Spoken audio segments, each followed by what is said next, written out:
Om Swastiastu. Perkenalkan, kami dari SGD A2 ingin mempresentasikan student project kami yang berjudul Akalasia. Berikut adalah anggota kelompok kami. Bagi teman-teman yang bertugas, dipersilakan. Baik, sebelumnya perkenalkan saya Yusa Wandari dengan 3 digit NIM terakhir 176. Di sini saya melanjutkan menjelaskan mengenai latar belakang. Jadi, akalasia sendiri berasal dari bahasa Yunani yaitu akalasis yang berarti kurangnya relaksasi. Jadi terdapat kurangnya gerakan peristaltik pada esofagus mengakibatkan obstruksi aliran keluar menuju esofagus dan ditandai adanya spastik pada sphincter esofagus bagian bawah. Jadi terdapat kurangnya peristaltik dan gangguan reaksi sphincter esofagus bagian bawah ini menyebabkan terganggunya transit bolus makanan dari kerongkongan ke lambung sehingga menyebabkan dilatasi pada esofagus. Kemudian dari penyebab akalasia sendiri itu masih belum jelas. Kemungkinan yaitu multifaktorial seperti paparan lingkungan atau virus yang menyebabkan peradangan plexus mesenterikum esofagus yang menimbulkan respon autoimun. Kemudian pada presentasi klinis utama dari akalasia sendiri adalah disfagia, muntah, nyeri dada, dan penurunan berat badan. Baik, sekian dari saya. Kemudian dilanjutkan oleh rekan saya. Terima kasih. Baik, perkenalkan saya Putri Cisha Narki Pramudia dengan 3 digit tim terakhir 040. Di sini saya akan mempresentasikan tentang rumusan masalah. Adapun rumusan masalah dari student project ini adalah bagaimana anatomi dan fisiologi esofagus, lalu apa definisi akalasia, yang ketiga bagaimana epidemiologi akalasia, yang keempat apa faktor risiko akalasia, yang kelima bagaimana diagnosis dan pemeriksaan penunjang akalasia, kemudian yang keenam apa komplikasi akalasia, dan yang ketujuh bagaimana penata laksanaan akalasia. Adapun tujuan dari penulisan student project ini adalah untuk mengetahui anatomi, histologi, dan fisiologi dari esofagus, lalu untuk mengetahui definisi akalasia, untuk mengetahui epidemiologi akalasia, lalu untuk mengetahui faktor risiko akalasia, untuk mengetahui diagnosis dan pemeriksaan penunjang akalasia, yang keenam adalah untuk mengetahui komplikasi akalasia, dan yang ketujuh adalah untuk mengetahui penata laksanaan akalasia. Sekian dari saya dan akan dilanjutkan oleh rekan saya. Baik, perkenalkan saya Nurul Putri Delia dengan 3 digit NIM terakhir yaitu 060. Di sini saya akan melanjutkan bagian manfaat. Dari manfaat sendiri di sini dibagi menjadi dua, yaitu manfaat teoritis dan manfaat praktis. Untuk manfaat teoritisnya, dengan adanya student project ini, penulis dan pembaca dapat mempelajari lebih dalam dan menambah wawasan tentang akalasia. Dan untuk manfaat praktisnya, yang pertama, bagi mahasiswa student project ini diharapkan dapat menjadi sumber pembelajaran tentang akalasia. Yang kedua, bagi masyarakat, student project ini diharapkan dapat menjadi sumber informasi memahami akalasia dan menerapkan upaya pencegahannya. Yang ketiga, bagi instansi, student project ini diharapkan dapat menjadi referensi mempelajari akalasia dan mengembangkan studi lebih lanjut tentang akalasia. Baik, saya akan menjelaskan untuk slide selanjutnya, yaitu bagian tinjauan pustaka. Di mana yang pertama di sini saya akan menjelaskan untuk anatomi esofagus. Baik, di sini esofagus atau kerongkongan merupakan organ berbentuk tabung berotot pada sistem pencernaan yang memiliki panjang 25 hingga 28 cm dengan diameter kira-kira 2 cm. Esofagus sendiri terletak di antara batas bawah bagian laryngeal dari paring dan kardia dari lambung yang memiliki titik awal vertebra cervical ke-6 atau C6 dan titik akhir vertebra thoracalis ke-11 atau T11. Esofagus ini divaskularisasi oleh beberapa cabang arteri, yaitu inferior thyroid artery, descending thoracic aorta, left gastric artery, dan cabang left inferior phrenic dari aorta abdominal. Esofagus juga dipersarafi oleh serabut saraf parasimpatis dari nervus vagus dan serabut saraf simpatis dari trunkus simpatikus. Baik, selanjutnya akan dilanjutkan oleh rekan saya. Terima kasih. Selamat pagi dokter, perkenalkan saya Ida Yuko Maharanta Maharani dengan nomor induk mahasiswa 20025111006. Pada kesempatan kali ini saya akan menjelaskan mengenai histologi esofagus. Dinding saluran pencernaan dari esofagus hingga usus besar memiliki 4 struktur lapisan yang sama, yaitu mukosa, submukosa, muscularis externa, dan serosa. Mukosa merupakan lapisan terdalam yang memiliki selaput lendir lembab yang melapisi lumen dinding esofagus. Lapisan ini terdiri dari lapisan epitelium, sejumlah kecil jaringan ikat atau lamina propria, dan sedikit lapisan otot polos. Lapisan epitelium sebagai lapisan terluar sebagian besar berbentuk kolumnar sederhana, memiliki sel squamosa yang berlapis yang menahan dari gesekan. Submukosa ditemukan tepat di bawah mukosa merupakan jaringan ikat lunak yang terdapat serabut kolagen yang tebal, serabut elastin, kelenjar mukus, dan plexus Meissner. Muscularis externa adalah lapisan otot tebal yang terdiri dari lapisan sirkular dalam dan lapisan longitudinal luar berfungsi mendorong makanan menuju lambung. Serosa merupakan lapisan terluar dari dinding esofagus yang terdapat peritoneum visceralis, terdiri dari satu lapisan datar, sel-sel penghasil cairan serosa. Baik, demikian yang dapat saya sampaikan, akan dilanjutkan oleh teman saya. Terima kasih. Baik, perkenalkan kembali, nama saya Nilu Putri Delia dengan 3 digit NIM terakhir yaitu 060. Di sini saya akan melanjutkan untuk menjelaskan bagian fisiologi esofagus. Esofagus sendiri memiliki peran aktif dalam proses menelan, di mana untuk proses penelan sendiri terdiri dari 3 fase, yaitu fase oral atau bukal, fase faringeal, dan fase esofageal. Pada fase oral, makanan akan masuk ke dalam mulut, dikunyah dan dilubrikasi oleh saliva, lalu dirubah menjadi bolus. Kemudian didorong masuk ke faring dengan bantuan elevasi lidah ke palatum. Dilanjutkan dengan fase faringeal, dimulai dengan refleks mendorong bolus terus ke esofagus, sehingga hubungan ke nasofaring, rongga mulut dan laring akan tertutup. Setelah sphincter atas esofagus akan tertutup, dengan gerakan peristaltik akan mendorong bolus makanan ke distal dan sphincter bawah esofagus akan berelaksasi sehingga dapat menyebabkan lewatnya cairan ke lambung yang disebut dengan fase esofagial.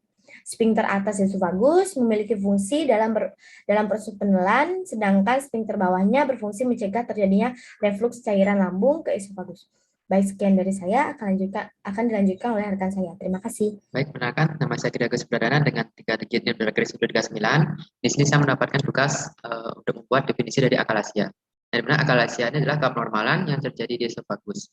Di mana esofagus ini tidak dapat melakukan gerakan relaksasi di daerah gastroesophageal junction. Dan dimana lebih tepatnya pada lower esophageal sphincter atau LES. Nah, ini menyebabkan jumlah dari makanan yang masuk ke dalam lambung ini menjadi sedikit. Nah, beberapa penelitian, akalasia juga disebabkan oleh infeksi virus. Namun beberapa penelitian juga yang terbaru ini menunjukkan bahwa akalasia disebabkan oleh gangguan sel saraf yang melapisi dari otot-otot esofagus itu. Nah, gangguan ini juga akan menyebabkan oleh sistem imun serta itu sendiri. Nah, jika terjadi secara terus-menerus, maka secara perlahan akan terjadi degenerasi dengan alasan yang belum bisa dijelaskan secara pasti. Next. Perkenalkan, saya Olivia Theodora dengan 3 digit NIM terakhir 090. Saya izin untuk mempresentasikan epidemiologi dari akalasia. Berdasarkan penelitian, akalasia merupakan penyakit yang jarang terjadi. Di Amerika sendiri terdapat 19.840 kasus dari 36.750.450 sampel yang menghasilkan angka prevalensi 0,05%. Untuk perempuan yang berusia di atas 65 tahun sendiri, lebih banyak terdiagnosis akalasia. Di Indonesia belum ada penelitian dan penghitungan kasus lebih lanjut terhadap akalasia. Namun pada tahun 1984 sampai 1988 terdapat 48 kasus yang dilaporkan oleh RSCM. Sekian dari saya, terima kasih. Baik, di sini saya akan melanjutkan perkenalkan pasien Inyoman sedang berbicara dengan 3 digit terus 94. Di sini saya akan melanjutkan presentasi 2.4 yaitu faktor risiko akalasia. Di sini akalasia merupakan kondisi yang dapat terjadi oleh berbagai sebab, tetapi belum diketahui penyebab pastinya. Di sini akalasia mungkin melibatkan faktor genetik atau mungkin disebabkan oleh kondisi autoimun. Di sini kondisi lain yang dapat menyebabkan gejala yang menyerupai dengan akalasia ini ada kanker esofagus dan penyebab lainnya yaitu infeksi parasit. Di sini ada pun faktor risiko dari akalasia yaitu mengalami cedera tulang belakang, menjalani skleroterapi endoskopi, mengalami infeksi virus, memiliki riwayat keluarga, adanya tumor intraluminar, dan lemahnya sistem imun pada sel saraf kerongkongan. Baik, selanjutnya dilanjutkan oleh teman saya. Selanjutnya saya Wayan Syahmasya dengan 3 di NIM terakhir 021. Di sini akan melanjutkan mengenai diagnosis dan pemeriksaan penunjang dari akalasia. Pertama adalah upper endoskopi, barium esophagogram, dan high resolution manometri. Yang pertama upper endoskopi, ini pemirsaannya tidak terlalu sensitif untuk mendiagnosis akalasia. Nah, nanti diagnosis akalasia ditegakkan jika nanti ditemukan turtos pada esofagus dengan retensi saliva atau makanan dan esophagogastric junction yang sempit. Ini adalah gambarnya. Hasil endoskopi pada pasien akalasia yang pertama yang A ini adalah tutus esofagus dengan EGJ yang sempit. B adalah pelebaran esofagus dengan retensi saliva. Yang C adalah pelebaran esofagus dengan retensi makanan. Nah, selanjutnya barium swallow ini tujuannya mengetahui kapasitas kosong dan morfologi dari kerongkongan. Pemeriksaan ini mudah untuk dilakukan, tidak mahal, dan biasa dilakukan berulang kali. Di mana diagnosis akalasia ditegakkan jika pada EGJ ditemukan bird-spec appearance. Jadi ini adalah dilatasi esofagus dan pelannya bolus melewati junction.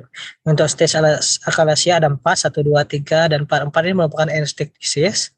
Perbedaannya dia bentuk esofagusnya sigmoid ya. Untuk diameter esofagusnya berbeda setiap stage.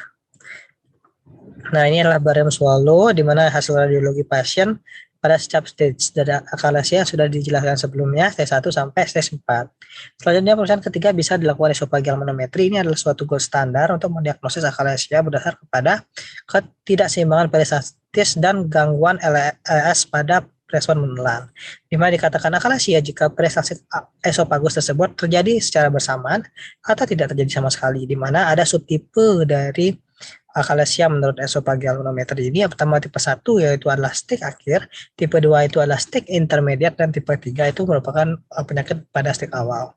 Di mana subtipe ini penting untuk prognosis dan treatment ke depan pada pasien. Mungkin sekian dari saya. Kedepannya dia akan dilanjutkan oleh teman saya. Terima kasih. Baik, saya izin melanjutkan untuk 2.6-nya komplikasi achalasia. Jadi, sekitar 25 hingga 50% pasien achalasia mengeluhkan adanya nyeri pada dada yang dipicu pada saat sedang makan. Nyeri tersebut terasa di daerah retrosternal. Dan gejala ini biasanya lebih sering dijumpai pada pasien yang stase awal atau yang biasa disebut vigorous achalasia. Seiring berjalannya penyakit, pasien akan lebih sering mengaspirasi, yang dimana itu akan mengakibatkan beberapa pasien datang dengan gejala yang sama, yaitu pneumonia atau pneumonitis. Ditemukan juga ada bronkiektasis, abses pada paru, dan hemoptisis, yang termasuk penyakit paru-paru berat dapat dihubungkan dengan aspirasi yang berlebihan tadi akibat achalasia. Nah, keadaan gizi pada pasien achalasia sebagian besar baik pada awalnya dan kemudian akan menurun pada tahap selanjutnya. Dan ditemukan juga pada foto toraks, ini didapatkan adanya pelebaran mediastinum dan air fluid level. Dan jika pada foto esofagogram, pasien akan didapatkan dilatasi pada esofagus bagian distal dan terdapat gambaran bird's break yang ditemukan pada gastroesophageal junction. Diagnosis ini dapat dikonfirmasi dengan manometri esofagus. Jika dengan pengukuran didapatkan tekanan di atas 40 mmHg dan tidak dapat temukan adanya relaksasi dari otot les atau LES. Mungkin sekian dari saya, akan dilanjutkan oleh teman saya. Baik, saya akan melanjutkan presentasi dari teman saya. Sebelumnya perkenalkan saya Ciputra Gumayana dengan 3 digit yang terakhir 235. Di sini saya akan menjelaskan penata laksanaan achalasia. Di sini tata laksana utama yang menjadi pilihan pada achalasia adalah pneumatic balloon dilatation atau myotomy laparoskopi. Namun, terdapat juga tata laksana farmakologis achalasia yang menggunakan nifedipin dan nitrogen oksida. Di sini penata laksanaan pada pasien yang terdiagnosis achalasia esofagus dapat dilakukan dengan tindakan yang pertama yaitu pelebaran dengan balon. Yang balon itu dimajukan ke dalam LES dengan endoskopi, kemudian dikembangkan. Dan yang kedua ada injeksi botulinum toksin, yang dimana pasien yang tidak dapat dilakukan operasi dengan balon atau pembedahan dapat mengambil manfaat dari injeksi botulinum toksin. Dan pada saat diinjeksi dengan jumlah yang sedikit, botox dapat menyebabkan relaksasi dari spasme otot dan bekerja dengan cara mencegah saraf untuk melakukan hantaran ke otot untuk kontraksi. Selanjutnya akan dilanjutkan oleh teman saya. Terima kasih. Baik, sebelumnya perkenalkan, nama saya Dilan Samawati dengan NIM 077. Pada kesempatan kali ini saya akan mempresentasikan kesimpulan dan saran. Pada achalasia adalah sebuah keabnormalan dengan esofagus yang dapat melakukan gerakan relaksasi di daerah gastroesophageal junction, lebih tepatnya pada lower esophageal sphincter atau LES. Pasien yang terdiagnosis achalasia umumnya adalah seorang dengan berat badan berlebih seperti perokok dan aktif mengkonsumsi alkohol. Pemeriksaannya dapat mengandalkan upper endoscopy, barium esophagram, dan high resolution manometry. Tentang sama dalam pilihan achalasia pada saat ini ada pneumatic balloon dilatation, myotomy laparoskopi, ataupun farmakologis. Dan untuk sarannya, penulis menyarankan adanya penelitian lebih lanjut untuk membahas mengenai penyebab dan pencegahan akalasia yang lebih komprehensif terlebih pada usia yang tua. Baik, dan selanjutnya adapun daftar pusaka sebagai berikut. Baik, sekian presentasi student project dari SGDA 2. Saya ucapkan terima kasih dan mohon maaf jika ada kesalahan. Om Shanti Shanti Shanti Om.